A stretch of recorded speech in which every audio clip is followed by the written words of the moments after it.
Tristan Taylor, thank you so much, man, for coming on my show. It's awesome. Of course. Thank you guys for having me. It's been awesome so far, and I've only been here like half an hour. So thank you guys for welcoming me. Of course, man. Well, tell us a little about yourself. I know you're a model, actor, musician as well. Yeah. What am I missing? Anything in that list? No, you pretty much got Nailed everything. Just modeling. I dabble in acting. I'm a musician since I was little. Those are pretty much the three big things. We'll start with your time as a musician. What was like the first instrument you picked up? The first instrument I picked up was guitar when I was 7. Wow. I actually did it in middle school because not a whole bunch of girls liked me. And I was like, maybe if I play guitar, then girls will like me. And then just kind of learned. Didn't work, but it was definitely life-changing for sure. Right. What was it about like picking up the guitar that made you think, wow, maybe this is something I want to do for the rest of my life? I think it was just the way it feels, because it's kind of like anything in life. Like the more you practice, the better you get. And with the guitar, for me, it kind of feels like an extension of myself. So it's really a creative output for me too as well. Like it feels like with instruments in general and songwriting, like it just feels like it's something that I love doing, and it's just bringing inward parts of me outwards for everyone to enjoy. Right. Well, tell me about some of the success you found with, your music. I know you've gotten a lot of streams. I saw that your like artist profile from Spotify. Oh yeah. It's gone down a little bit. It's been a while since I posted anything. But I hit like 15,000 listeners a month or something. Wow. Way back in 2018 or something. I got verified on Google for my music and like Genius. And I've been in some magazines about like my music, so that's pretty cool. But that was a little while ago. That's sick. What magazines do you remember? Voyage Denver, 303 magazine. Nice. That's sick, man. Shout out to them. Right. Well, what kind of music do you make? I can have my editor. We'll throw some of your music, probably maybe even at the intro. Well, what's your favorite song that you're like, go check this one out? Probably Love Scene. That's the only one of my songs that people listen to. Love Scene. Yeah, it's got that by far the most streams. But I think that one's my favorite. To describe my music, it's probably kind of like an alternative pop rock. Right. What are some of your influences? Shawn Mendes, love that dude. Hell yeah. I love Shawn Mendes. I like a lot of boy band type stuff like Zayn Malik, Harry Styles, Bazzi, and Khalid are probably like my big ones. Black Bear. Nice. What is it about their music that resonates with you think? I feel like it's just very, it's very catchy. Yeah. Like at the very basic, it's very catchy and like it flows very well and everyone kind of enjoys it. It's not like music people are like, oh, I hate that song. It's very much like, oh, like a general audience enjoys this and like it's easy to listen to. And I think just kind of growing up, I listened to like a lot of boy band stuff like NSYNC and Backstreet Boys. So I think that kind of influenced like my music growing up. That's sick, man. Mm-hmm. Yeah. Yeah. I definitely have like kind of a weird taste in music, I like some crazy stuff, but I definitely dabble in the pop, like Charlie XCX. I listen to quite a bit. Yeah, she's good. She's awesome. I went and saw her live a couple years ago. Oh, really? Yeah. Where's it at the Pepsi Center?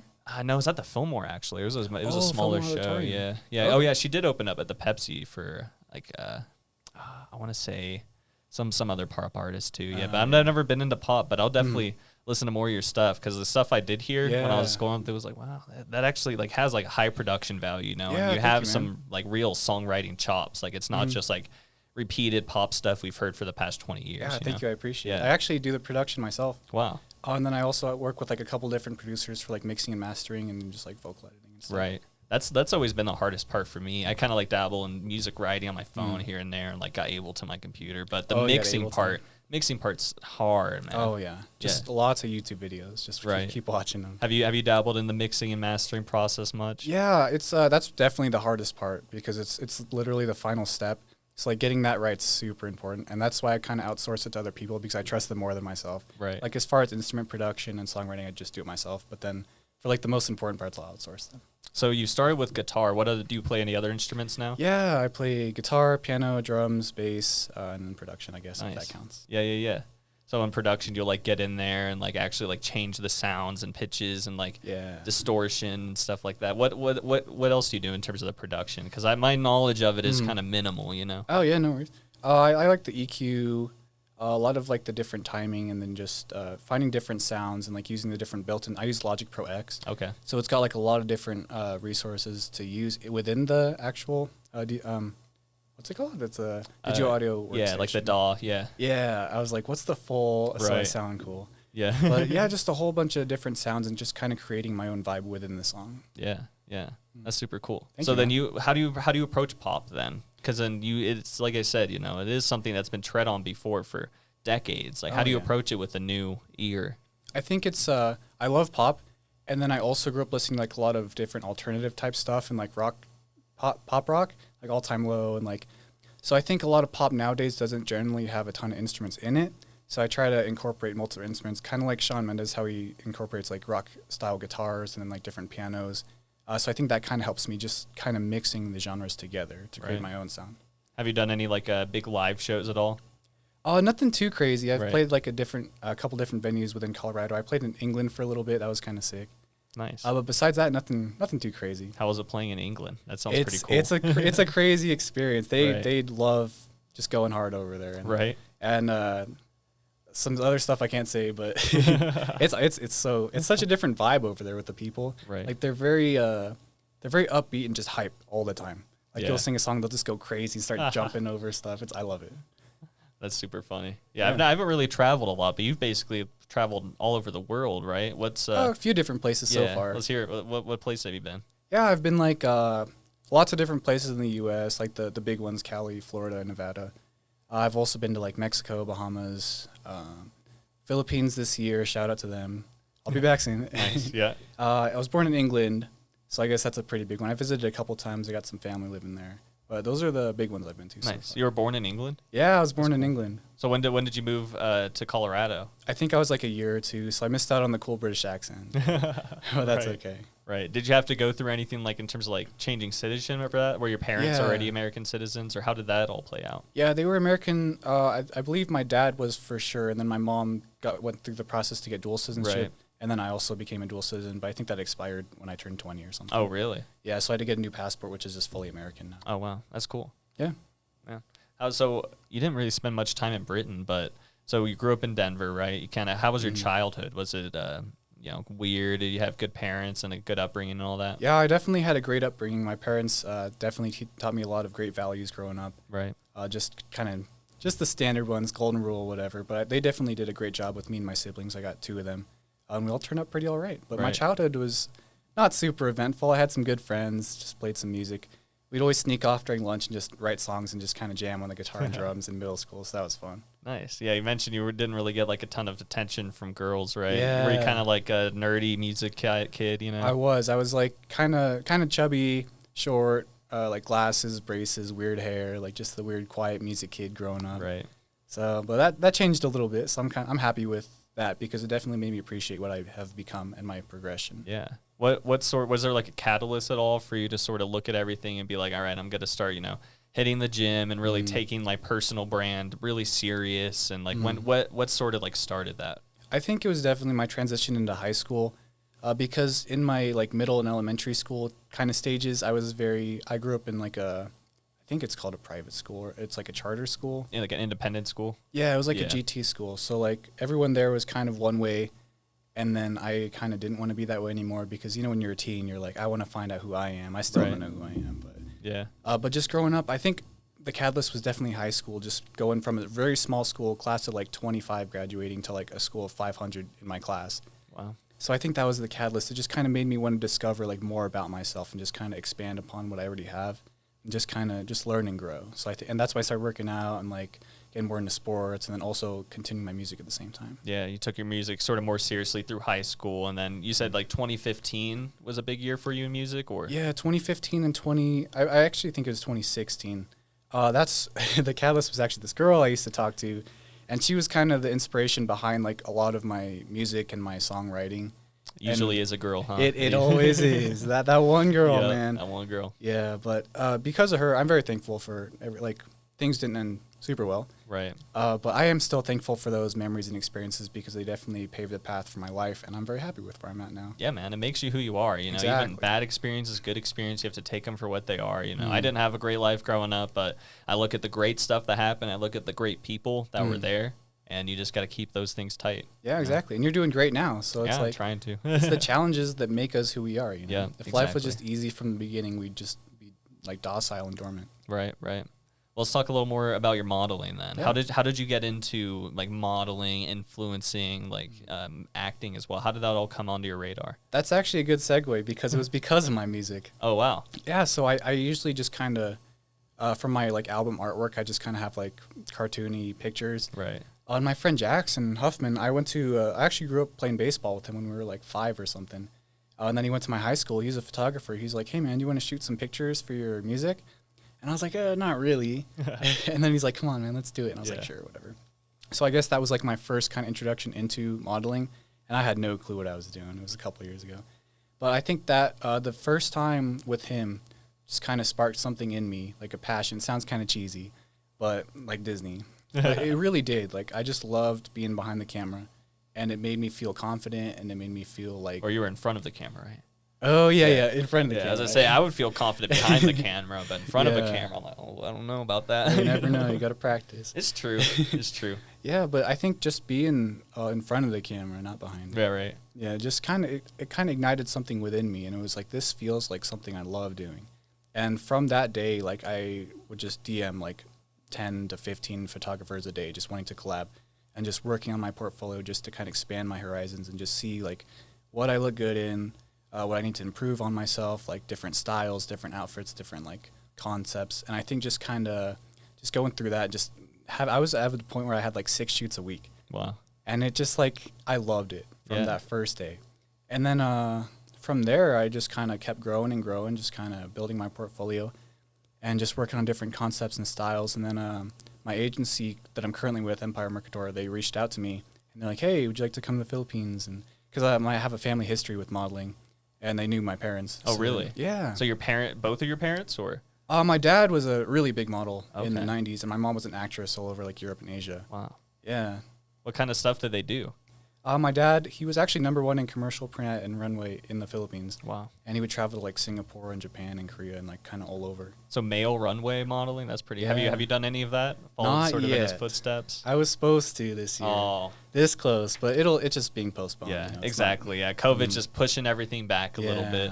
In other ways, it's kind of fast forwarding things, you know, it's like push to online and stuff. And that's why I think people like you who have like this built-in base already and you've sort of been nurturing this community online, you know, you're like super prepared for what's going to come, I think, in the next year or two. Because everything's going digital, you know. Yeah. Everyone's looking online. More people are on Facebook, Instagram, YouTube than ever before. Oh, yeah. You know, so if you can have an in that other people don't, then you're like already ahead of the game. I actually never thought about that. Oh, yeah. Because this year's actually taught me a lot about like online stuff because I've been going hard on social media like we kind of discussed before the podcast. And just like learning just to kind of adapt. And like I've grown so much this year. So like in a way, I'm very thankful for the struggles this year. Right. Yeah, same, honestly. Looking at this, like I used to, before I worked at this job, the MediaLab, I was bartending and just making like crazy money, you know, like working 25 hours a week, you know, pulling in $1,000. It was like easy, you know. But yeah, then COVID hit and all this happened, unemployed, and it really sort of pushed me to say, you know, maybe the easy money isn't the right route, and I should really sort of focus on my dream because not only will I have more passion there, but there's potential for way more money. Oh, yeah. So. And like if you love doing it, like money doesn't even matter at that point because like you're happy doing what you love to do, you know? Right. Well, I definitely do love money. I do love money. You can't argue with that, you know. I definitely, no matter what my passion is, like, I guess overall, I would just love to like be in a room and just watch movies and just like critique them. Like if I could do that, that's like dream job. You know what I'm saying? Yeah. But what's your favorite movie? My favorite movie, probably The Holy Mountain. I would have to say. I haven't seen that one. Check it out. It's kind of trippy. Do you like kind of weird trippy movies like that? I do. Like Inception and stuff like that. It's definitely a little trippy. Yeah. Definitely check out Holy Mountain. I also like 2001: A Space Odyssey. Stanley Kubrick's. That's a good one. Magnum opus. Yeah, it's amazing. What about you? What kind of movies you dig? My favorite's The Dark Knight. Dark Knight, yeah. That movie's just so, like, it's directed amazing, the acting, the production, even the score from, like, Hans Zimmer, and the writing, like, everything about it's just amazing. Yeah, yeah. No, the acting is crazy. And Heath Ledger. R.I.P., man. Yeah, you can never forget him. Never. Yeah. And, like, you know you're an amazing actor when people remember you for, like, decades after, and you're, like, seen as the Joker. Yeah. Like, that's just incredible. You should check out Brokeback Mountain, too. Him in that, yeah. So good.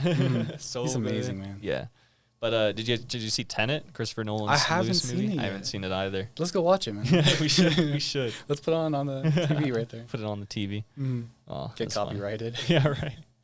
So what have you done any like ad work at all for your modeling I've and done acting? Quite a bit of like ad work, like commercials for various things, like different like e-commerce stuff, REI, those scooters downtown, like right. Small Calvin Klein print ad, just like a lot of various stuff, watches, lunch boxes. Yeah, what's it like doing work for those big brands? You know, because that's kind of a lot of pressure. Yeah, it's the first time I had like a big thing. I think I was 19, and it was one of my first shoots, and it was very nerve-wracking because there was like a whole staff of like 10 people and like makeup and like costume and like 3 people on lights. So but then like after years, I'm not old by any means, but after a couple years of doing it, it feels like more natural now. Like it feels like you have the skill, I guess, to look good in pictures. You got the look, yeah. You got the look, you got like the poses down. It's like you just kind of go through what you already naturally do. Right. And I definitely feel way more comfortable now, for sure. Yeah. Tell me about the skill, like in terms of posing. Like what sort of, like, do you do any like pre-work before going into like a big shoot in terms of like thinking about what kind of poses you might do, or like what does that look like? Oh yeah, for sure. It's like hours and hours of practicing in the mirror. Like really? When I first started out, I would literally practice at least an hour a day. And then sometimes if I know I'm shooting with a specific product or like a jacket or a certain accessory, I definitely practice like what looks good in different angles and just different poses, just to get a different variation instead of just doing the same thing like 50 times. Right. Do you visualize sort of what the picture is going to look like in your head, or? Yeah, I think it's also helped just getting hundreds and hundreds of pictures back and kind of critiquing them every time, just like, oh, I could have like looked a certain way or like moved my eyes or face or hands or whatever, just kind of continually just getting better. Are you a pretty big critique of yourself? Like you're not happy with your work too much? 100%. I'm very much like nothing's ever good enough for me. Not in like necessarily a bad way, but just like I always constantly want to improve, so I'm never really happy with where I'm at. Right. So what does success look like for you? Like what is the, retirement end goal? Like, all right, now I'm successful, okay, I've made it. What does that look like? That's a good question. I'm the sort of person who's like, even if I was I wouldn't be, but the top model in the entire world, like I still don't think I'd be kind of happy with where I'm at. Right. It kind of makes me think like Kobe or Tom Brady, because we were talking about sports earlier. Yeah. Like Tom Brady's obviously, I don't know, it's a debate, but he's a very amazing. He's the most winningest quarterback for sure. We could say that. There's no debating that. That's a safe way to say. I didn't want to offend anyone. But like with Tom Brady and Kobe, they're considered the greatest of all time at the sports they play. Tiger Woods, whatever. Yeah. But like they're still not happy. Like they want to continually win. And like I think even if Tom Brady or Kobe had won like 50 championships, they'd still be like, I'm not happy yet. That's not 51. It's not 51. Yeah, 50 is an even number, like so close to 60. Yeah. So I don't necessarily know what it would look like for me personally. Maybe just like get to a point where I'm fully confident in myself, so it wouldn't necessarily be like measured in something like attainable, but more like within myself, more internal. Right. Well, let's double back a little bit, because you said your mom was a pretty big actress. Is that right? She was an actress. Yeah, all over like Europe and stuff. What kind of things did she act in? Just a lot of movies. My dad was more on the commercial side. My mom was like mostly strictly in movies. Right. Anything that like American audiences would have seen, or is it sort of no? I couldn't. They're in different languages a lot of times. Right. So I couldn't even. I couldn't tell you, man.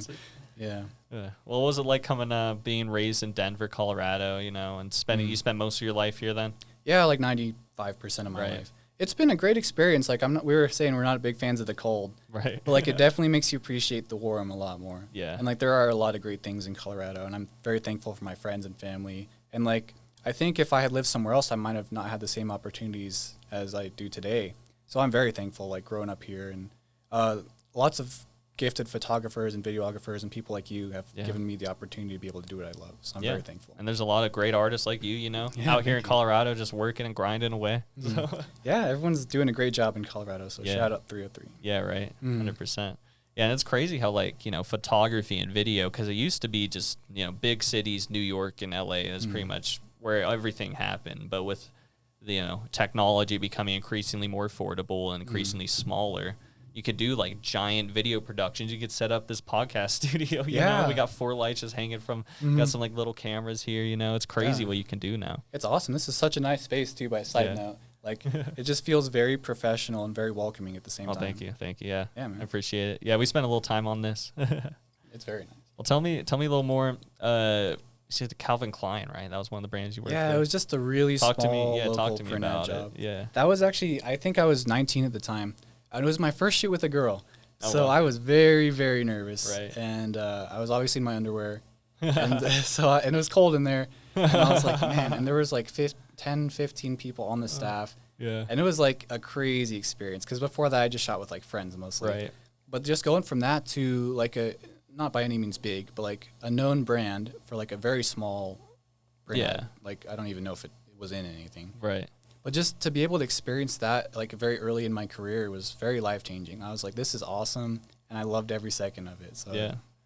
All right, tell me more about, so what was the talent agency, the modeling agency you work with? Yeah, they're called Empire. Empire. Tell me about, like, the process that you went through, sort of like, because they reached out to you, you said? Yeah, it was like semi-mutual because I have a lot of friends, or my family has, like, a lot of family friends within, like, the agencies in Asia. And, like, a lot of big directors and designers are very close friends with my family. Yeah. So just having those connections really kind of helped me seal it because it's obviously a very big global agency. And I'm very thankful to be a part of that because, like, it's insane just going from, like, shooting with my friends a couple years ago, like, reluctantly shooting with them, to being able to have the opportunity to be able to travel the world doing what I love. Right. So what is, when did you sign with them? It was like 19, when you were 19? Oh, it was this year, It actually. was this year? Yeah, it was back in February. Okay. So you haven't really gotten to do much with them with COVID and all that. Yeah, unfortunately, because March is usually when fashion season starts, and then as we know, that's kind of when everything's shut down. So I was going through, like, I definitely learned a lot of the ropes, like the whole process of going into auditions and castings and just, like, how that goes. And I was, like, in a few pretty big castings. And there were a lot of big, like, runway type stuff coming up this year, but it's just postponed right now. Right. Well, tell me, like, you walking to a big audition, like, tell me about that, the nerves and, like, all the people. What is that like? It's very hard for me personally. Well, it was at first to get used to because it's very natural for me just to kind of compare myself to everyone in the room. Right. And when there's 100 of the best looking people in the world that are all 6'4", wearing the exact same white shirt and jeans, it's like, wow, that person's taller than me. That person's slightly more built. Look at that person's delts or whatever. Aw. But for me, it was a learning experience because, like, it really made me appreciate, like, what I have about me. Like, we could compare ourselves all day to people, but that's not going to change who we are, and that's not going to get you the, like, role, you know? Right. Yeah, because you can't just spend all day trying to look like someone else because what if that person, you know, that company's looking for a different look entirely, you know? And especially now because everything's sort of, like, less centralized, I feel, you know, in terms of, like, what the correct body and what the correct, like, look is for a model, you know? For sure. Like, it's changing drastically because it used to be, like, you know, tall white women, and that's, like, models, you know? But that's changing a lot. Oh, yeah. It's great that it's diversifying, like, Yeah. in looks in general because, like, there's not one thing that's considered beautiful, you know? Like, there's a lot of different things that are beautiful. Yeah. Well, what is it like more on the audition? So, like, I don't even know how, like, that looks like, right? Oh, yeah, I can kind of visualize it. Yeah, for so, you. like, when there's, like, chairs, like, what does it look like? Just, like, step one until you're, like, going into the room to actually try and do it, you know? Yeah, so one of the biggest ones I auditioned for was Bench Fashion Week, which is a very huge global brand. Right. I couldn't tell you how many guys were there, maybe 100. Yeah. But, like, it was at this tower, kind of like a giant building, and you're given a number at the beginning. You have to fill out all your stuff. They take your height, weight. They measure everything, your arms, your chest, shoulders, waist, whatever. And then you just kind of wait. You take some still pictures before you go in, and you're usually in, like, a group of 5 or 6 or something. And then have you line up on the dots, like, whenever it's your turn, your group's turn to go in. And there's, like, a panel of judges, like 6 intimidating judges right there. And I don't know what they write down. Right. But they have you walk one at a time. Like, you walk down, stop, pose, turn around, walk back. And then the next person goes, then they go all the way down, and then all of you at the same time, and then you go back, and then you're done. So you don't get to talk to them. It's very intimidating, but it's so fun at the same time. Yeah. Yeah, I mean, do you feel like your heart rush a little bit and you get a little sweaty at the palms and stuff? I feel like it's more nerve-wracking before than, like, actually in it. Because before you're like, oh, my gosh, like, there's 100 6'4", like, shredded dudes here and, like, the most beautiful girls there. And it's very intimidating, but just being focused and just saying, what can I do to be the very best version of me right now for 15 seconds is the only thing I could focus on. Yeah. So when you walk out of the room, right, then what do you don't hear anything maybe for weeks? Sometimes it could be weeks, it could be that day, it could be not at all. Yeah, not at all. It's like, well, I guess they didn't choose me then. Yeah, it's very, like, kind of up in the air whenever. Is it pretty cutthroat, you would say, because there's, like, a lot of talent sort of working for the same roles a lot of the time? Oh, yeah, for sure. And you get to make a lot of friends because you see a lot of the same people because, like, it definitely attracts, like, a lot of people from all over the world. Like, I have friends from Germany, like, Brunei, like, Canada, Argentina. So, like, it's a pretty diverse group of people, and it's really cool just to meet a lot of people from all over the world. Right. Yeah, it's super cool, especially since you all share, like, a similar interest and you're, like, working towards a similar goal, because it can get competitive sometimes, but as long as you're able to keep like, you know, stay friends, because no one's really competing. Yeah, exactly. Right? Like we're all working together for the same goal. So yeah, and we're all just like, we all do the same thing. We live very similar lives. We're all striving every day to like be the best. We're not like, oh, it's me versus them. It's like me versus me, you know? Right. Like it sounds cheesy, but it's true. Like you're not working against the people. It's like, do they want to choose you? It's not, do they want to choose me over them or them over me? Right. 100%. 100%. That's super cool. Yeah. Thank you, man. Yeah. What, so see, anything else you want to say? Like in terms of advice, like if like someone like, you know, 18, 19, trying to get into like Instagram modeling, like what would you recommend to them? I would just say be authentic.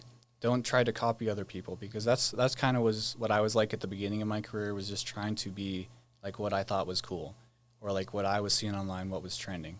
But instead of doing that, just like work on what works for you, because what works for someone else might not work for you, and that might not be your look, that might not be your style. So just probably just finding out what works for you, your best angles, your best styles, and just working in those areas while also improving in your weak areas and just getting better overall. And then as far as like social media goes, just being consistent with it and posting. I was telling my mom this the other day, like she was like, how can I grow my social media? And I was like, what separates you from any other random account? Like what makes you you, and what makes people want to follow you? And you should work on that. Like mine's fitness and music, for example. Right. And like I post 4 times on my story a day. I try to keep my feed as clean as possible, and just like posting various like styles, looks, like different concepts, and just kind of expanding your profile and just really diversifying yourself and just pushing every day is what I would give advice. Yeah, I think consistency definitely, and finding your niche, like you're saying. Exactly. Those are two probably like, most important things for sure. How did you decide that like fitness and music, just from purely your interests? You were like, I love working on myself and I love music, so that's my brand. Yeah, that was pretty much exactly how it went. Like I've loved fitness since I wasn't chubby anymore, when I was like 13. Right. And I've loved music, and it's not fake. It comes natural to me. And so I think just that being natural and being my passions at the same time just kind of really helped me find my niche, like you said. Yeah. Let's talk about like your fitness goals for a little bit. Like, you know, coming from, 13, you started working out. Did you play any sports, or that kind of got you into that? Or I attempted to. Growing up, I was so bad at sports. Like I was that kid that like when they went in, people would be like, oh, Tristan's in again. Easy out or whatever. Yeah. But I think when I started going through puberty with 13, 12, whenever, I shot up like 7 inches in a year. I got really strong. And I think just from that point on, I was like, I love this. Like I have direct control over my body and my physical abilities. Like why not work to be the best version of myself that I can be under my direct control? So I think just from that day on, I was like, I never want to be chubby again. Like I want to continually get better and stronger and better looking, like physically. And I love fitness. Like you've probably seen my stories. I post like 50 times a day. You're hitting the gym and shit. Yeah. Yeah. I love the gym. Like it just, for me, the gym kind of feels like a release. And like when you're there, I don't think about anything outside the weights that I'm at right now. Right. So it's like all the troubles, all the worries, all 2020, whatever, any girls in the past, they're all gone. They're all probably out of my bumping head. some pop music. Yeah, bumping some Shawn Mendes. Yeah.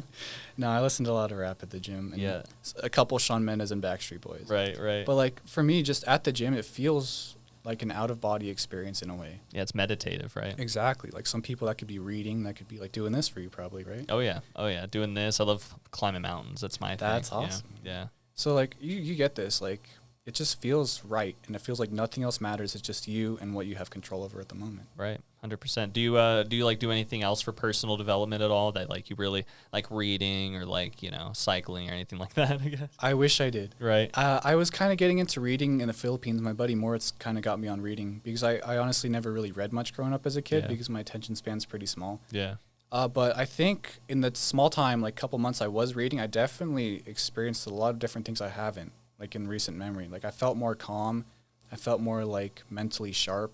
And I might get back into that after today. Yeah. I mean, all about personal development, just making yourself better. It is, yeah. Matters, yeah. Well, anything else you want to say? No, I think we covered everything. Yeah. I just want to say thank you guys for having me on the show again. I really do appreciate it. And when I first saw you guys, like I think what really stuck out to me was like just the whole quality, and the quality of everything you guys do is just amazing.